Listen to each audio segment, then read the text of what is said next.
नमस्कार दर्शकों, मेरा नाम है क्षितिज और आप देखना शुरू कर चुके हैं राजस्थान संवाद की बेहद खास पेशकश निर्दलीय संवाद, जहां आज हम चर्चा करेंगे पार्टियों और उम्मीदवारों के बारे में।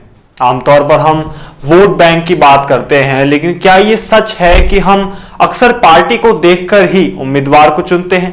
क्या हम उम्मीदवार की छवि को अनदेखा कर उनके पार्टी के होने का कारण गलत उम्मीदवार को भी वोट देते हैं? सच्चाई यह है कि अक्सर हमारी राय पार्टी के पक्ष में होती है, मगर कई बार ऐसा देखने को मिलता है कि हमारे दिल में जो भावनाएं होती है वो हमारी पार्टी के साथ में कहीं ना कहीं पे बहुत ज्यादा जुड़ी हुई होती है। जब हम उम्मीदवार को चुनते हैं तो वो पार्टी के बंधन में रहते हैं, पर क्या हम ऐसा करते हैं क्योंकि हमें उम्मीदवार पर पूरी तरीके से भरोसा होता है, या फिर केवल पार्टी के कारण उन पे भरोसा होता है? बहुत बार होता है कि गलत उम्मीदवार को भी हम अनचाहे में वोट देना पड़ता है, हमें ऐसा होना पड़ता है क्योंकि वो हमारी पसंदीदा पार्टी से जुड़ा होता है। और इसी चीज का खामियाजा कहीं ना कहीं हमें बहुत महंगा पड़ता है। इसी के लिए हमें कुछ चीजों को ध्यान में रखने की चीज है। देखिए, फॉर एग्जाम्पल कि हमें अच्छे उम्मीदवारों को बारीकी से जानने की जरूरत होती है ताकि हम गलती से बच सकें।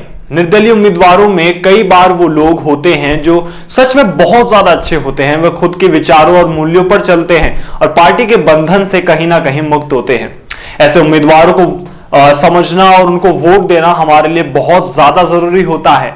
हमें ये याद रखना चाहिए कि हमारा वोट हमारी सामाजिक और राजनीतिक जिम्मेदारी का कहीं ना कहीं हिस्सा होता है। हमें सही उम्मीदवार को चुनने के लिए ध्यान से सोचना चाहिए, ना कि सिर्फ पार्टी के रंग में रंगे हुए होते हुए सोचना चाहिए।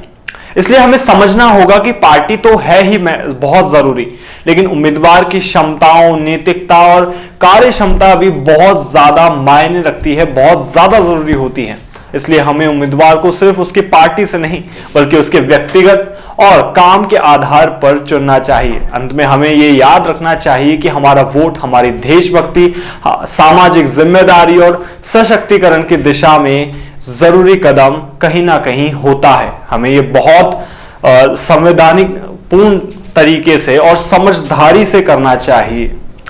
बाकी आपकी उम्मीदवारों को लेकर के क्या राय है, चाहे पार्टी के उम्मीदवार हो या निर्दलीय उम्मीदवार हो, आप हमें कमेंट बॉक्स में बता सकते हैं। और साथ में लाइक, शेयर, सब्सक्राइब जरूर कीजिएगा हमारे चैनल को। धन्यवाद।